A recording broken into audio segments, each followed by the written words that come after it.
Welcome back from lunch, everybody. I hope you enjoyed the fare that we had today. I know I did. They do a very nice sandwich, don't they? Well, thank you for coming back. I hope you managed to make the most of our exhibitors and seeing what's out there. I hear there's some interesting new systems around, so if you haven't had a chance, it might be worth having a little look at those.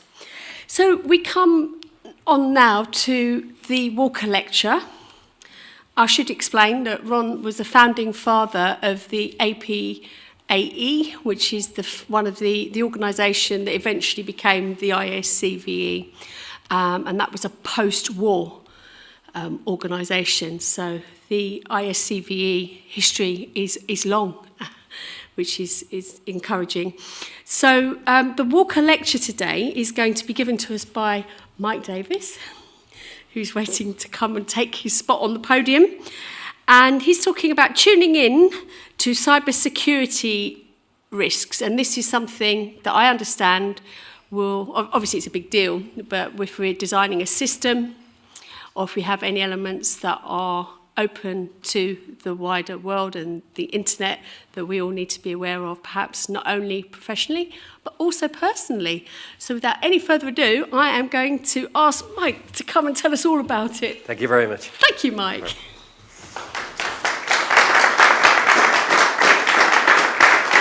Thank you. Good afternoon, everyone.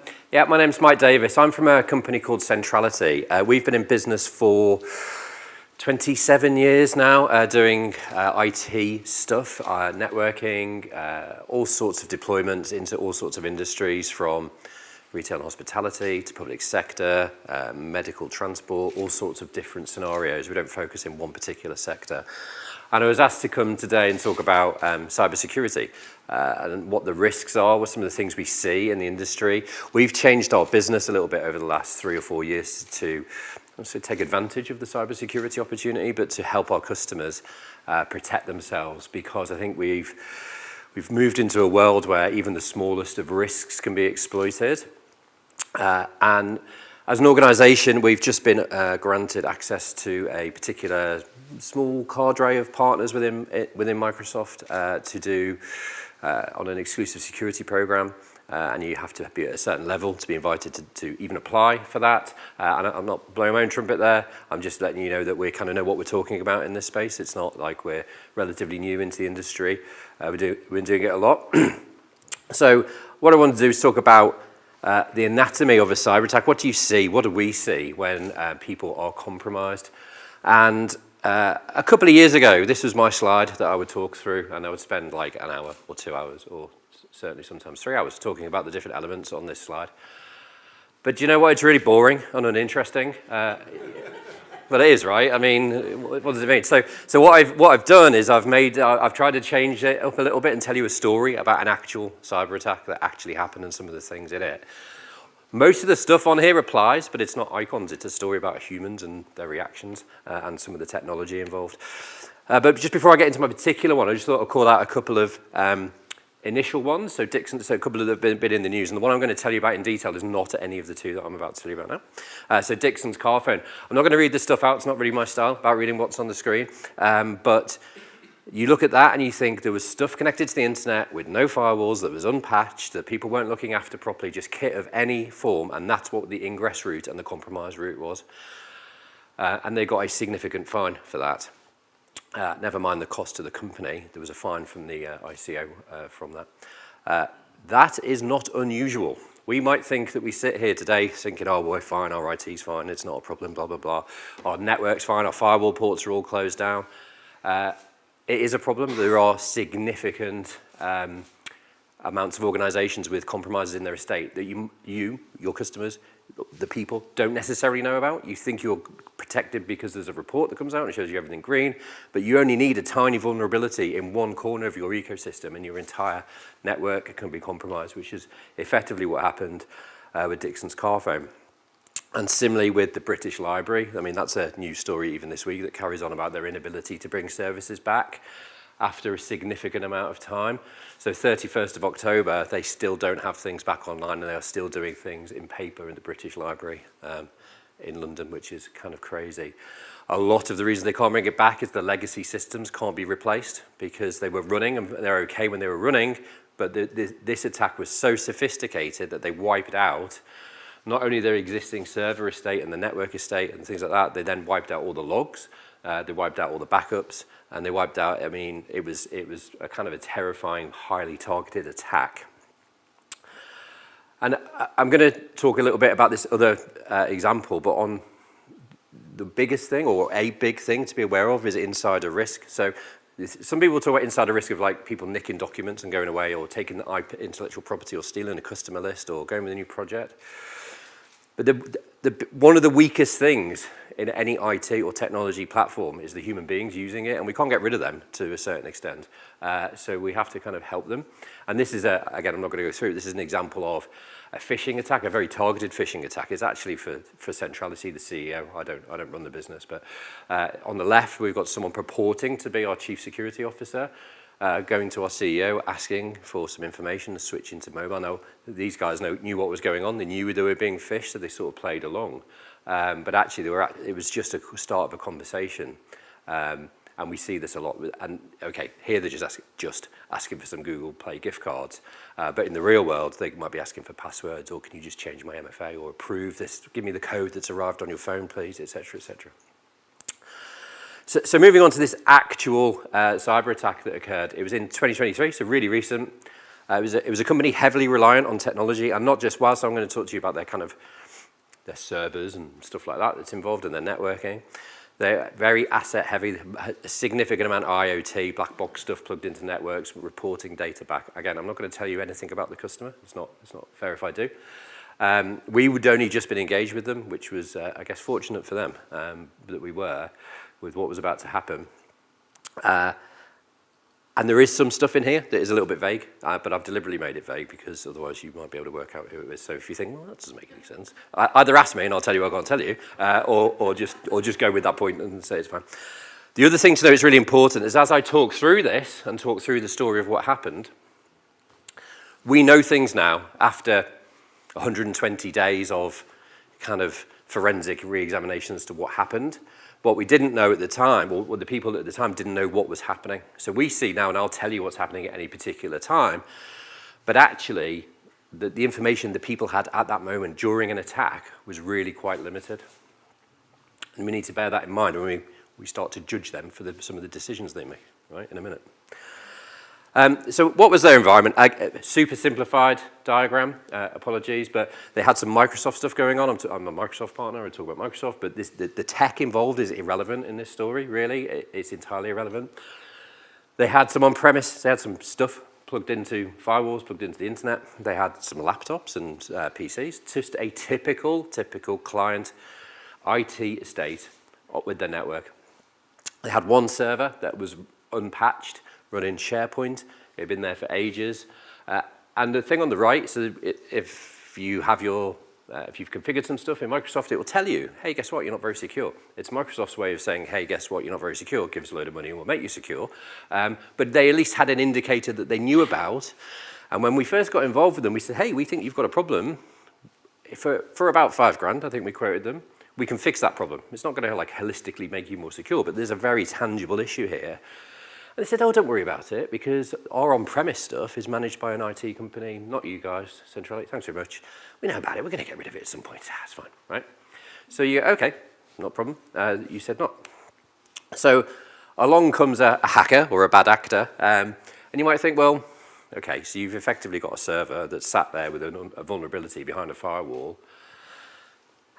That must have been a very targeted attack, right? It must have been, oh, this person knows the company, is looking and they're trying to find the exploits and they're trying to look through it. And actually, therefore, security by obscurity, i.e. we just don't say anything, or we're not a target as an organization because who's ever heard of company XYZ? Does that mean that we're not going to be in the kind of under the looking glass?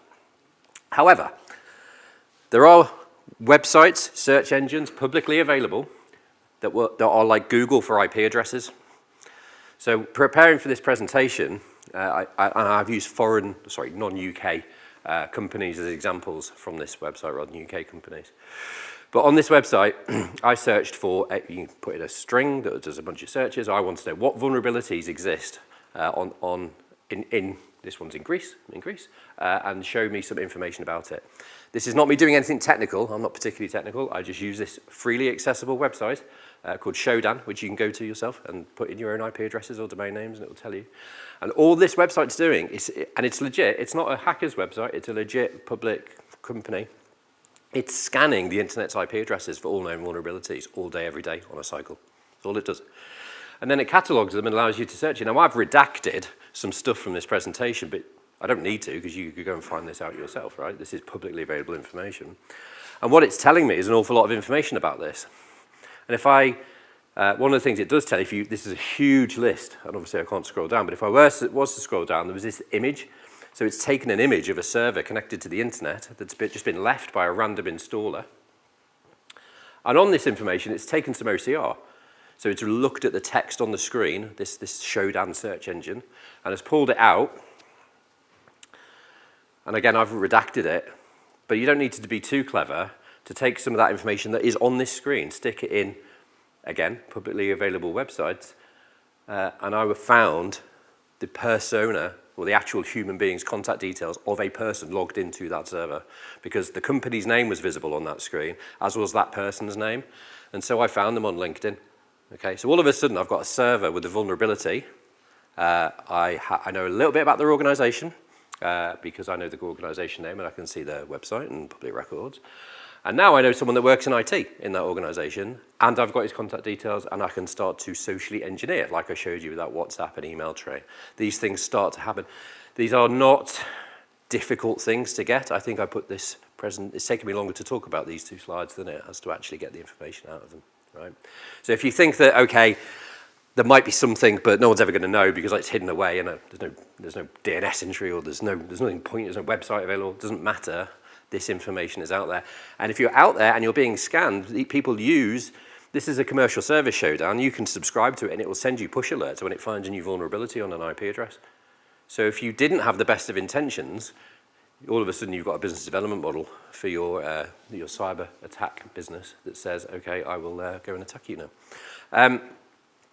So again, I'm not going to talk too much about the exact ingress route because it talks about a few things, but only hackers, bad actors, whatever you want to call them, particularly like using passwords. So if we can get a password compromise attack, so this wasn't what happened, but let's just go back to that example of I know the company name, I know the server, I can log on because I can effectively take control of that server because it's available. That screenshot was just like an RDP, if anyone knows what that means, I could remotely control that server. So is this person's credentials, have they ever had a password compromise attack previously? Have they shared passwords with, I don't know, Google or LinkedIn or anyone that's had a password compromise in the past, as in the organization, and I keep using the same password over and over again, all of a sudden I could be in that system as a bad actor within minutes of trying. And it's not difficult. And not only that, I found the opportunity within minutes of trying. So, and I'm not technical, but I probably could have done it. I could have had a good go and probably got in. No, I wouldn't, but I probably could have.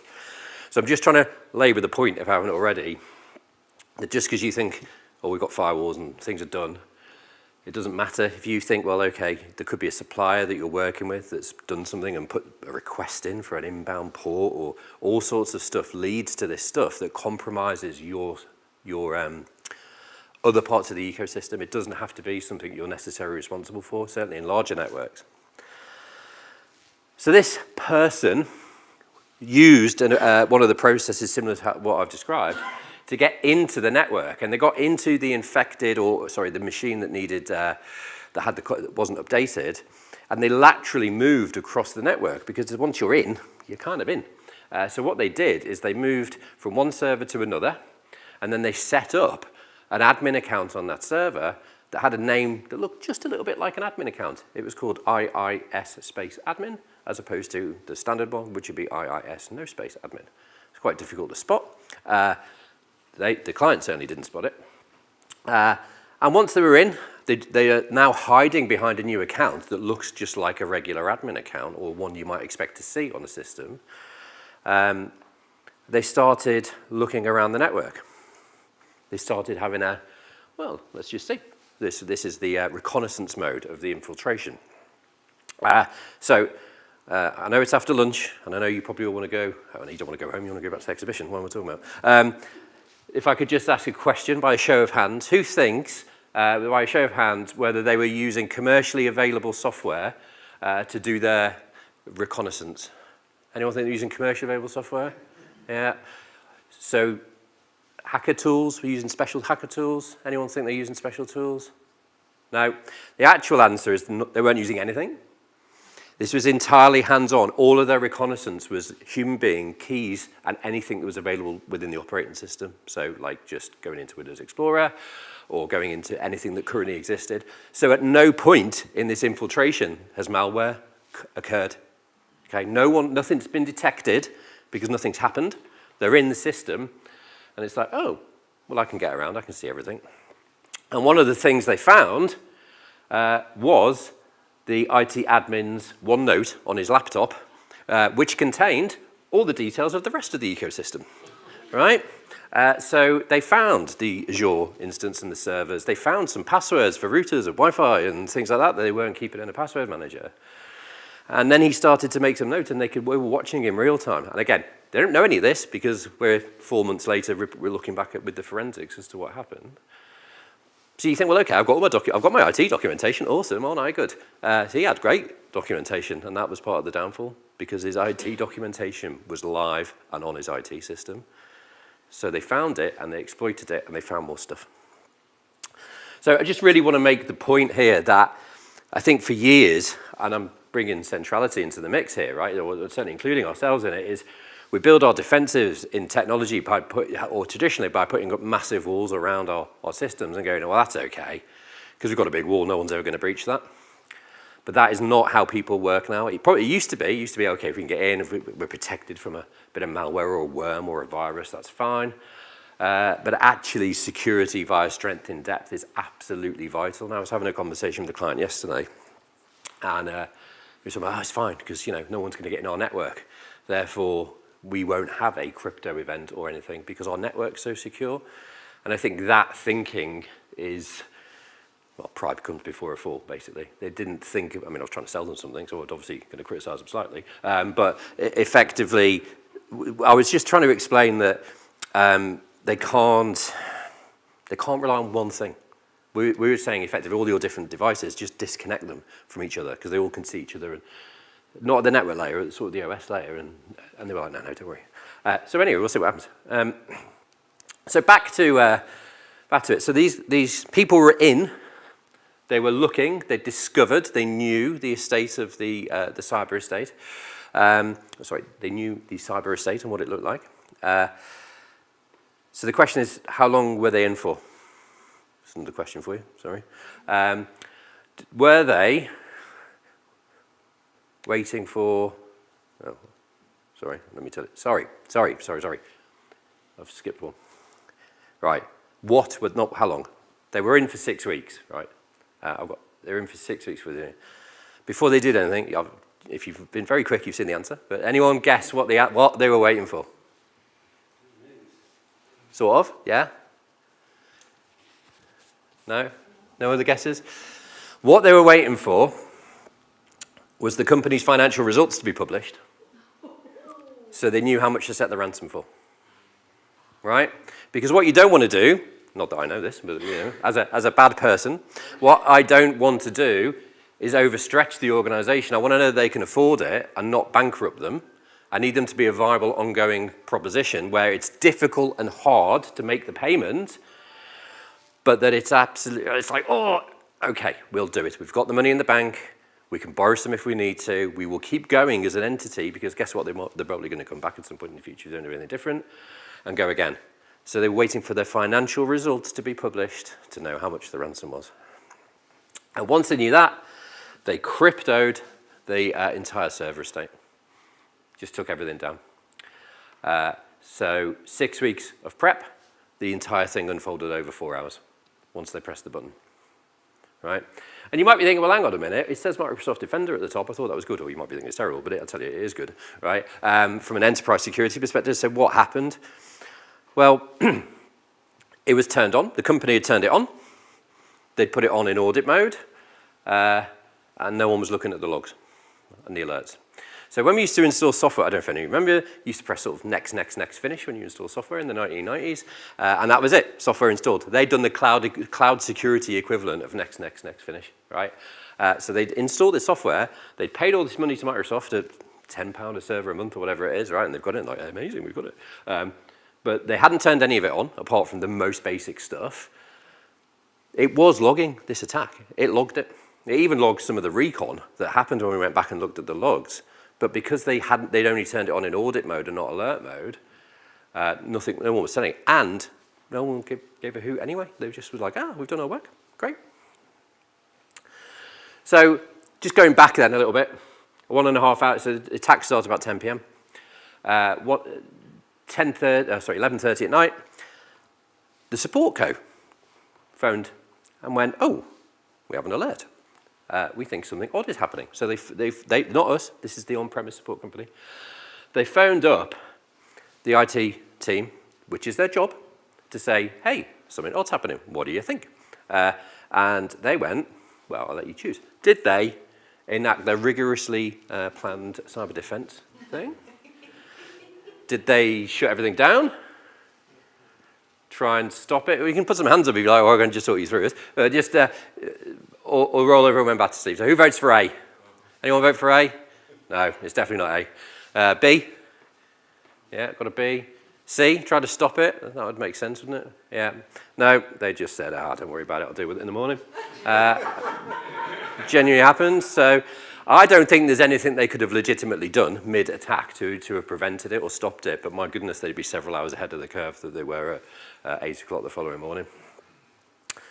So we get to the next day, 8 o'clock comes, we get a call, because remember, we've just been engaged to do some work on Azure, as it said at the start, near the beginning. Literally, it was an email into our help desk saying, by the way, we think we've had a ransomware attack. It's like, okay, do you think we should get on a call? You want to talk about it? So we joined a bridge that they'd set up. They set up a Teams bridge. They put someone from their side as the lead, instant lead on it. This is a big company, by the way, like a big company. And they had their board talking. But you might notice that there's someone missing from this conference bridge. We're on it, clients on it, client board's on it, but the on-premise support company are not on it.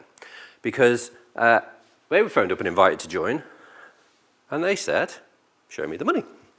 They're like, we would love to help you. Love to. Just give us a purchase order for our time, and we'll be on it. And the guy's like, not quite sure you understand. Everything's down. I can't raise a purchase order if I want to. Yeah, what's going on? They're like, I tell you what, it's fine. Don't worry about it. As soon as you can raise a PO, we'll be on it. Right? And we'd just been engaged for a little bit of work. And one of my team said, well, I tell you what, we're gonna help these guys out. We're gonna work for 2 weeks at risk, at our risk. We'll just get in and do it, and we'll worry about the commercials later, because they couldn't do anything. They literally, they were down. So the on-prem support company didn't get involved. We put in a virtual chief information security officer to advise the board, because the board had not a clue what to do. They didn't know about comms. They didn't know who they should be telling. Should they be telling anyone? Do people know? Is it internal? Is it external? What am I telling the team? Remember, email's running at this time, because email's up in the cloud, and the cloud's unaffected by this. So it's like, well, what do we do? So we were given some advice, and there's no necessarily some right or wrong answers, but having a calm head in the middle of a crisis when your board's not expecting it can be quite useful.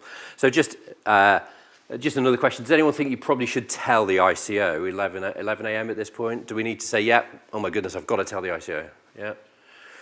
The answer is no. Well, actually, it's not no, but you certainly don't have to tell them immediately. You have about 3 or 4 days before you've got to legally tell them. So if you're taking the pressure of, oh my God, we've got to declare, but you're mid-emergency, they recognise that. Okay, so they'd much rather you dealt with the emergency and just got a degree of control before you said, okay, now I'm going to inform you. You have to, but you can choose not to. And if in the middle of this kind of proactive event of like, oh my God, what do we do? You're like, no, don't. It's just a problem you do not need for a day or two. Let's just get the thing under control. And then you think, well, okay, so no one knows. What's my external comms? What am I going to tell people? Do the press need to know? If you are attacked, I mean, forget Lockbit for a minute, because they're in the news recently. They've just been taken down, apparently, but others are now replacing them. The bad actors will publish the fact to public websites that the press read about whether you've been hacked or not, and they're like bragging. And Lockbit were famous because they had countdown timers. That was their brand standard, if you like. They would always put in X amount of hours, if you haven't paid, we're releasing. So again, they're published predominantly on the dark web, but then there are legitimate, in inverted commas, websites out there that go and scour the dark web for this information and publish it and then send it to press and media, so that if you are attacked, it is highly likely that it will be known. And if you or your customers is high profile, do not think you can hide behind it by saying nothing, because someone will approach you, and you probably need, or your customers need, a comms plan that when the press phone and say, have you had a cyber attack? You can say, yeah, or something like that, right? Whatever it is. So, big decision. What do? Right? They were like, we don't know what has been impacted in our estate. We have no idea. We have no concept. So the natural reaction to that is to turn everything off, right? Because if you don't know, you assume the worst. And what they did is they basically disconnected all the laptops from the network, they shut all the servers down, they locked out their Azure AD identity and their Office 365 email, which had the unforeseen consequence of knocking their board out from being able to communicate with anyone, so they had to set up Gmail accounts to do emergency comms, right? But you might notice in this picture there's a couple of servers running. That's because the people, the on-premise team, the IT team, if you like, didn't turn off all the servers. And one of the ones they didn't turn off was one of the ones that was impacted. The bad one, the bad route in. And the reason they didn't turn it off is they didn't know about it, which is one of the reasons it wasn't patched, despite him having comprehensive documentation on his OneNote. So in the middle of this, right, what time are we on? About 4 o'clock. In the middle of this, the hacker phones the CEO's mobile. That's basically, we want to get paid, right? So just think for a minute, either your CEOs, you, or your client CEOs, what would they do if that happened? If you're in the middle, do you know? Do you know what they would say? Do they say, get stuffed? Or do they say, oh my God, please help? Or they say, yeah, the money's on its way. What is the comms plan? This is not, we're not in the middle of a technical response here. We're in the middle of a human-to-human response. You've got someone from a country, probably not the UK, not that I'm generalising, but probably not from the UK, phoning up and saying, we want some money, otherwise your company's going under effectively. What's the plan? Again, no real answer, but because every situation is different, but you can definitely have some guidance and guardrails in place to help with that. So from the start of the attack to just having it contained, and by contained we mean just turn everything off, that's not even dealing with it, took 28 hours just to get, okay, we think we can go to bed and turn the Teams call. The Teams call ran for something like 20 hours or something like that at the Teams bridge. Everything's off, but not everything's impacted. But they had to turn it off because they didn't know what was impacted. And therefore, you could be, your customers, you could be subject to an attack and all of your systems are turned off because the knee jerk is, turn it off. The visibility's not there. Turn it off. It's not an unnatural reaction, but it's not particularly helpful. So we get into day two, and day two we run a security operations center, or SOC. So what we agreed to do is to put an emergency SOC in, and I'm saying emergency because it normally takes more than 12 hours to stand up a security operations center service. We basically set up a blank security operations center and then put a load of new resources together. So that green box kind of implies a new safe destination that we can start to restore service into on behalf of the customer. So speaking about restoring service, do you think they had high quality backups that were entirely unaffected by the attack? So do you think yes? Anyone think yes, they've got really good backups? Anyone think no, they are terrible backups? Okay. They had amazing backups, right? The problem was they couldn't restore them, right? Because the backups are great. What had happened is they bought some software that had an update. And what happens is when they re-provisioned the virtual machines back in, and they decided to put them back into Azure, new Azure instances, the VM sizes were too small. And you couldn't, it was a bit chicken and egg. You couldn't make the server size bigger and restore on top of it because that's not how the backup software worked. It needed to create the VM for you, but it was too small. So when they tested it, they were testing redeployment of like an Azure AD box, an AD box. So a really small server doesn't really do a lot. So the fact it was tiny weeny didn't really matter. But as soon as they restored like a production SQL server or database server, it just wouldn't start. Either the backup wouldn't finish or the service wouldn't start because there wasn't enough resources behind it. So day 3 of the middle of a cyber attack, we're trying to get hold of backup software vendors to say, help, basically, which they did, to be fair, but obviously all this is time, and what I've slimmed this presentation down, you'll be pleased to hear, a little bit, but what was in here is the kind of the decision board that went in at the end of day 1, which is we are going to make a decision about Centrality, the client lead, and the client board are going to make 3-way decisions, and no one can make a decision without the other one signing it off, which kind of sounds good in principle, but it adds to massive delay. So can you imagine taking a small server technical problem with your backup software to a 3-way board and a board going, what's the server? So it's quite hard to have those conversations because they can only make the decision based on information and they shouldn't have to have that information because they're not really technical people and the technical people don't know. Anyway, it's just a bit of a mess. Absolutely the right thing because they didn't know what was going on, but it just slowed everything down. Everything because they didn't have a plan of action and a trusted set of suppliers. So then, okay, we've got a server restored. We're starting to get the infrastructure back. It's all good. Then the IT admin decided, hey, guess what? I'm going to look at some of my documentation. But his laptop had been compromised. It was the only laptop that they'd actually put malware on. And he turned it back on the network on day 3. Completely unjustified, outside of the 3-way decision-making process. Decided to turn his network back. So we then got an alert to say, this guy's, I think the alert said this guy's an idiot or something like that, or that's certainly what it implied. But he had turned his stuff on back outside of the agreed processes. So luckily, because we'd put the security operations center in, we found out about that because he was remote, we wouldn't have known, and he had an infection that could have spread. So we dealt with that problem and then moved on to kind of restoring additional service. So we're at day 5 now, and we're releasing email. We're releasing Azure AD, so we've got our identity back, got our email back, and start using Teams as an organization again just to communicate. Because imagine, there are hundreds of people strong, and the board have no easy way of communicating with their team like they were used to a couple of hours before the attack. So just trying to get some comms back to say, oh my God, we're still in business. You still got a job and you're going to get paid is quite a useful bit of comms to be giving at this point.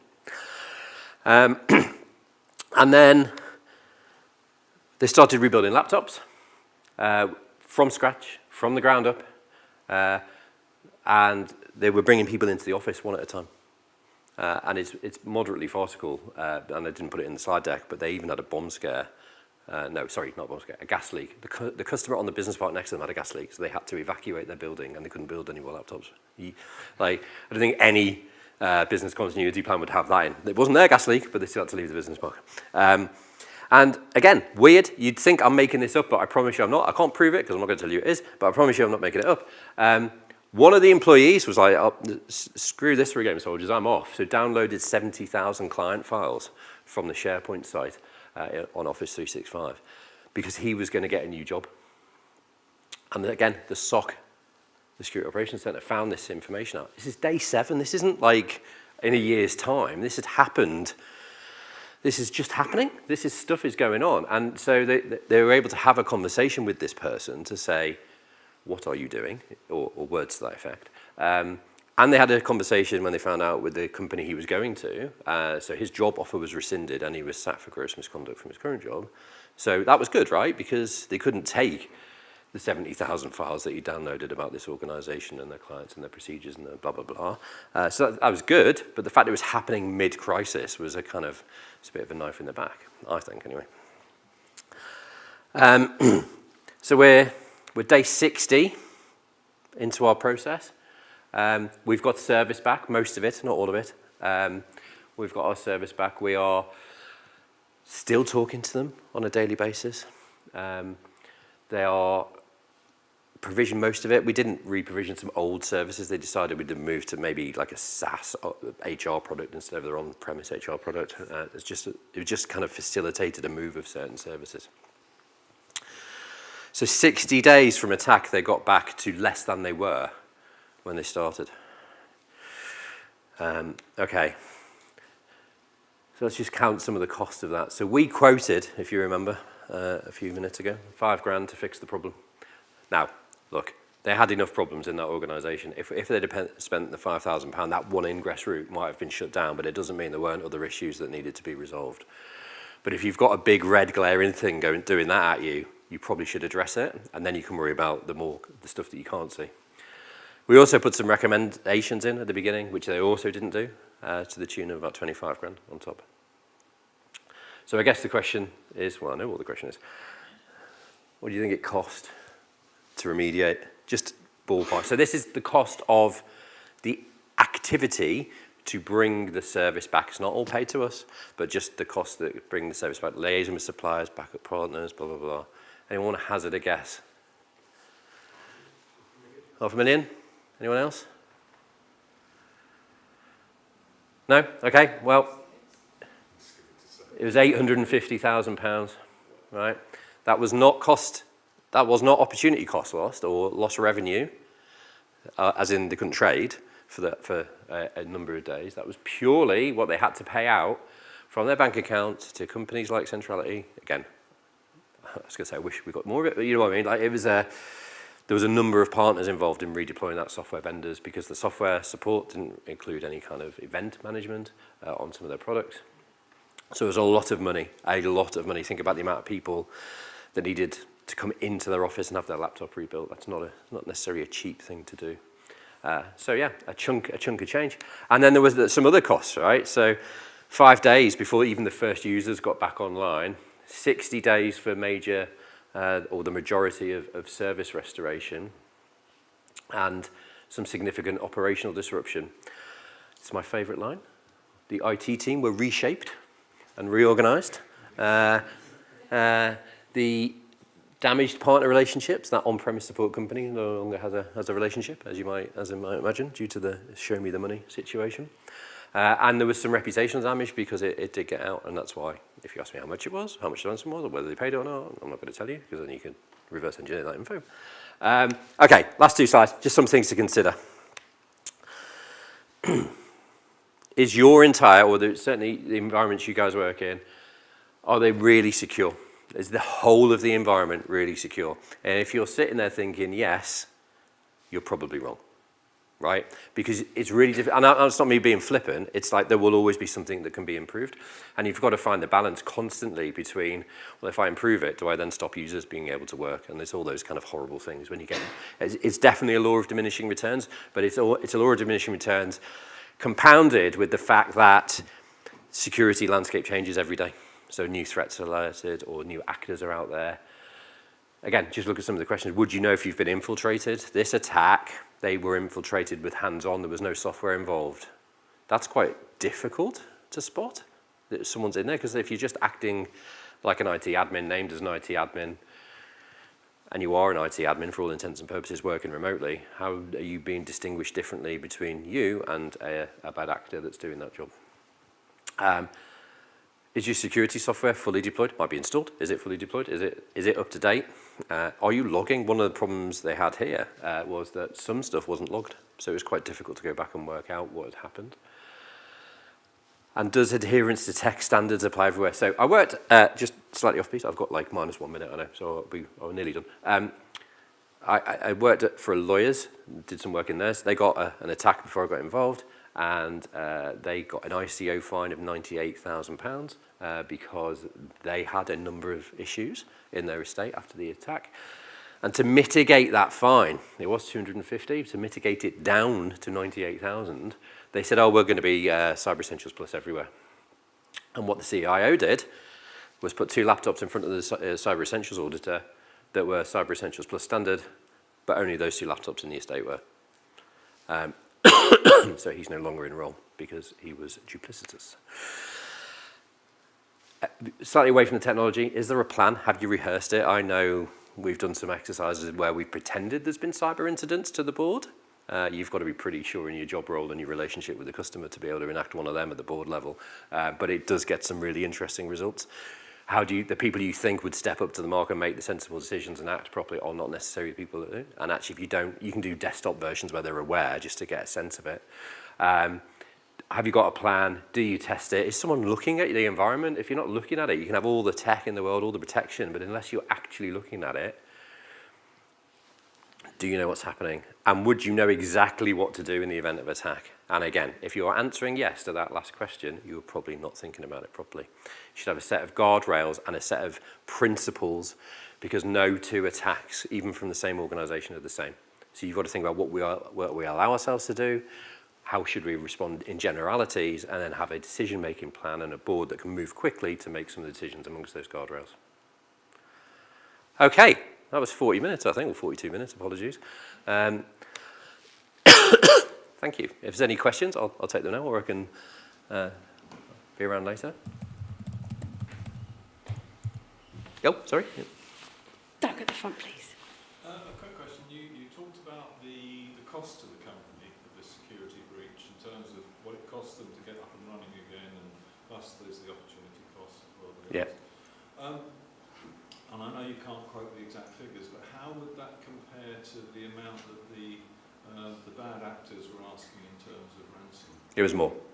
The ransom was more? No, the cost to recover was more. Okay.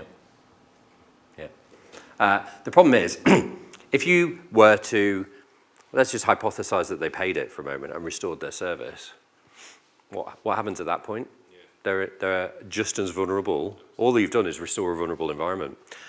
So you then think, well, okay, if I pay that, my business might be back up and running, but they're going to come back next week and they might find, they know an awful lot about my environment that I've just restored. They might find another way in, or they might have left something prior to the restoration that means they can get back in even easier now.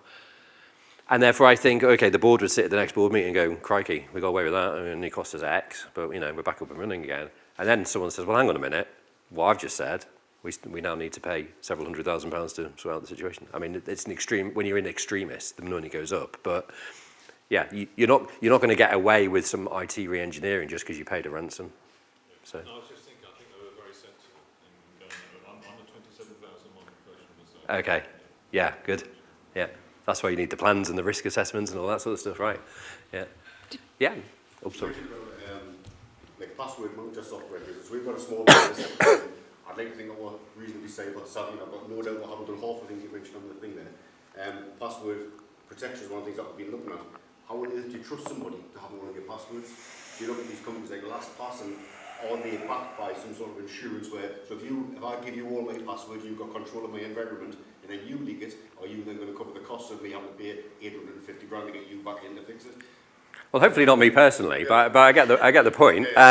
So look, I think there's a number of things. So LastPass were hacked, right? They had a breach specifically, but what was breached was the vault of people's passwords. There was enough cryptographic certainty if a vault was, i.e. your password safe was compromised, that it would be exceptionally difficult for them to understand what was in it, to decrypt that vault, because LastPass can't do it. So at a certain point you have to take that stuff on trust. It depends on the environment you're working in. The side I had about only hackers love passwords is true, as in they're a nightmare.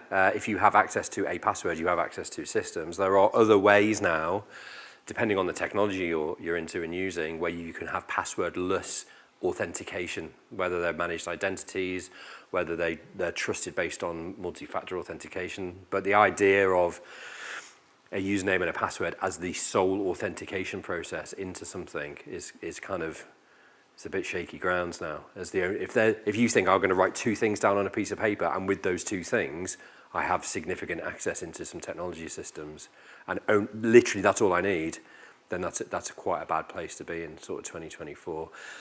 Having a password manager, there's plenty of them around. There's a couple of things to think about. Where's the vault stored? So there are some, like I think it's Keeper, where you could hold the vault yourself. So your passwords are encrypted to their standard, but they're on your machine or on your network, which means that if they're attacked, the worst thing that you'd get is their algorithm is attacked. But even then, they still need your password to unlock that. So you've got the file itself, the password, and those two things have to come together with the encryption standard they've used. You can use, there's plenty of them. My view would be if you have a password vault and every account that you've got has got a different password in it, that's better than nothing. But there are other options, is what I would say. And things like 1Password will allow you to create a password sharing link that only lasts for an hour. So you could send it to someone, and if it's long and complicated, okay, they could write it down. But there are steps you can take. In IT security, you will never, ever mitigate to zero. All you can do is remove risk. There'll always be a way around something for a determined person. And what you're trying to do really is become less attractive than the person standing next to you. That's what it is, or less able to be attacked than the person standing next to you. But it's a game that goes on forever, unfortunately. I think you probably answered that in that last over there, but just thinking about our kind of audio processors and audio routers and video processors and video routers. On one hand, they're not computers, but on the other hand, they absolutely are. Yeah, yeah. So where would you start and stop in this environment here? I guess there's a login credentials for the projector, there's login credentials for the AV kit that we've got here. Are they on admin and password 123? Are they not? What are the risks of where you start and where you stop? And then how do you manage that when, not putting you guys in the hot spot here, but potential freelancers coming in? How do you ensure that actually people have the tools to do their job, but you maintain that level of security? Look, it's really hard. It's not. There's no silver bullet I can give you in like a one-paragraph answer that's going to make everything okay. It is challenging. It is difficult, but almost to the ISO 27001 thing, you've almost got to assess your risk. So, what would actually happen if someone hacked that projector with your, does it matter really? Like really? Because when that projector is actually a computer, sure, and it's on the network on site. Yeah. Well, look, I think I can only make this worse for you, right? So I think, yeah. If you think that we might all, I don't know, where's my phone? It's in my bag, all right? So I've got an iPad and an iPhone and maybe an Apple Mac. And like 10 years ago, we're like, oh, let's go to Apple, right? Because they don't have viruses. They don't, do they, right? 10 years ago, but they absolutely do. So the problem was, I will get to the point, right? The problem was, at the time, 10 years ago, the exposed, the number of devices that were out in the world made it not really viable for people to spend any time trying to understand any vulnerabilities and attack them. So you're almost saying, well, okay, if I've got some obscure kit, and I don't mean obscure in your world, but like in terms of exploitable technology on a global scale, is anyone going to spend any time realistically trying to attack these things and find vulnerabilities over and above the username password type combo? And the answer is probably yes, but in time, because as these things get better and stronger and users become educated, we're already seeing a shift to, in my world, I'll call it IoT. So just effective black box solutions. This company that were attacked, they were IoT. Every one of their assets was connected to their network. Luckily, they weren't impacted because had they been, there'd have been no recovery. So I think you have to look at risk level. There are certain things you can do in technical design about segregation. I'm a big fan of, I talked about again, this is bring it back to computers for a minute. I talked about, you've got a device on the network, a domain joined laptop, servers in a server room or in a data center somewhere. I try and tell people to get rid of as much of that as possible. Right? Not just because, for no reason other than the less stuff you have, the less stuff you have to be compromised.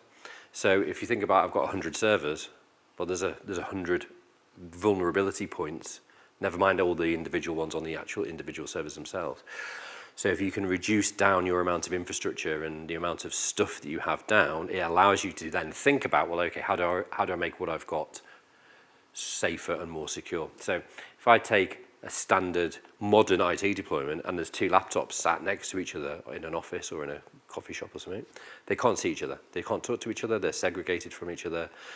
The lateral movement that happened in that attack can't happen, just technically can't happen. It's not like they can happen if we haven't got the right passwords. It just literally can't happen. These two devices have no concept of each other. They just don't know that they're there. So if we can start to implement that kind of thing where actually we've probably got to cohabit a network at some point, and we can get into like VLAN design and access rules and all that kind of stuff. And they're all part of the answer. There's no one silver bullet, and it's. I'm sorry, most of these black boxes will have a degree of compute in them. There'll be some form of SHA, whatever it is, interface into them. There'll be some kind of mini Linux running on a fair degree. So as you go up the chain of the product spec and stuff like that. We see if you do a network scan, there's tools like Nessus you can get that will do a network scan and look for vulnerabilities. You'll probably find the worst vulnerabilities to remediate are the ones in devices that look a bit like that, but actually you can't do anything about because the SSH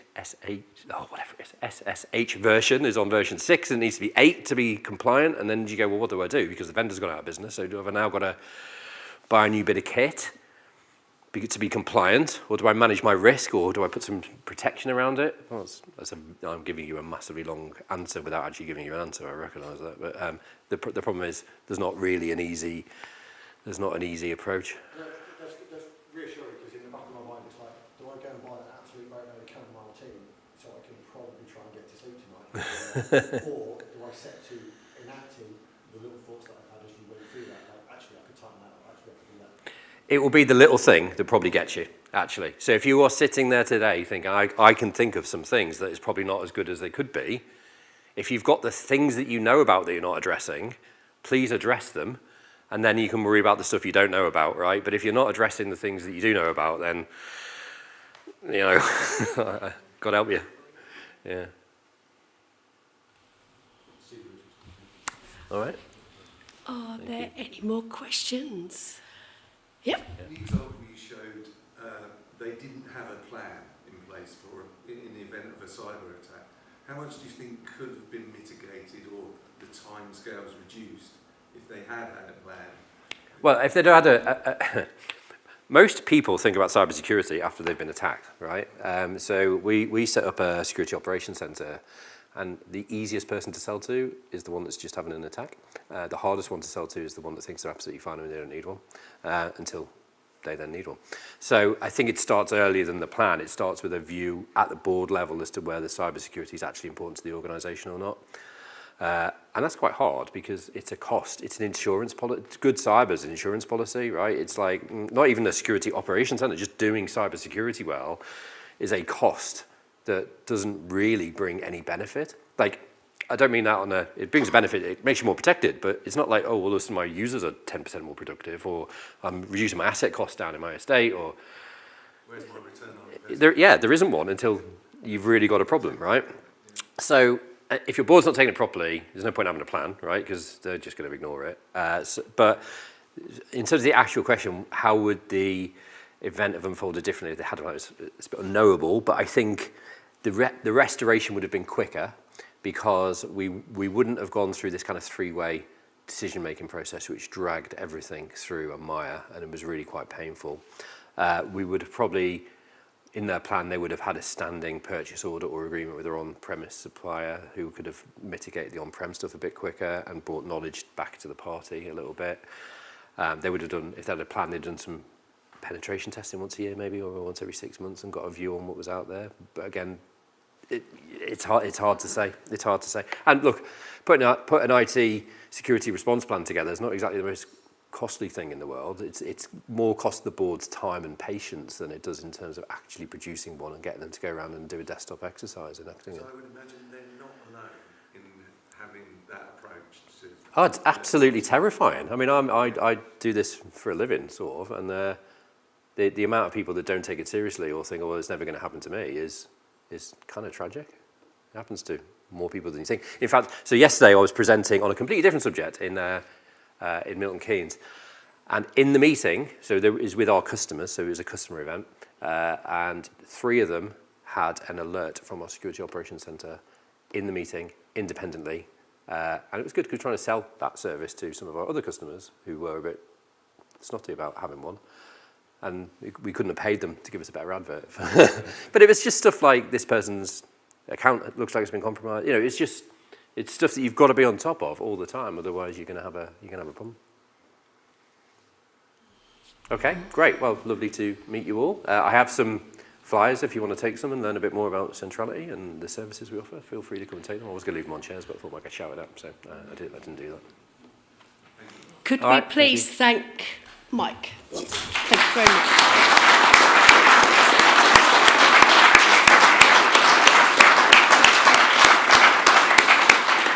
You've certainly given us plenty to think about there. So all that remains today is for me to draw the seminar session to a close, and I'm going to do that by some thank yous, really. Firstly, I'm going to thank Malcolm and Daniel and Cunning's Recordings for setting up the audio, the visuals, and also the live stream for those of you that have been able to join remotely. So thank you very much. We could not do this without you.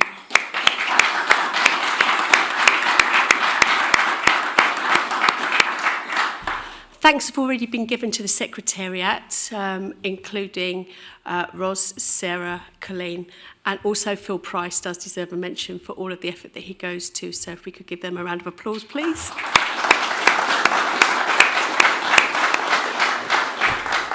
Huge thanks to all of the exhibitors that have turned out today, carried their wares in and spent time talking to us all, explaining how things are moving forward in our industry. The event would not be the same without them, so big round of applause for them, please.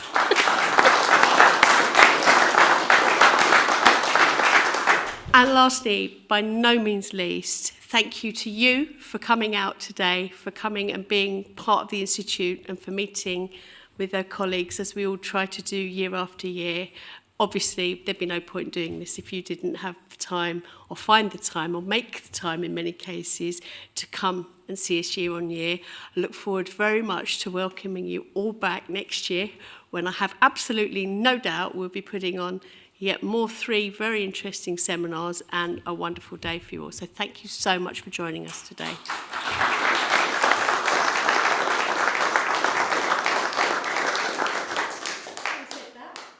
In case you are running low on caffeine, tannin or cake, I'm sure you'll find some more over there and you've got a little bit more time with the exhibitors and your colleagues. Thank you very much.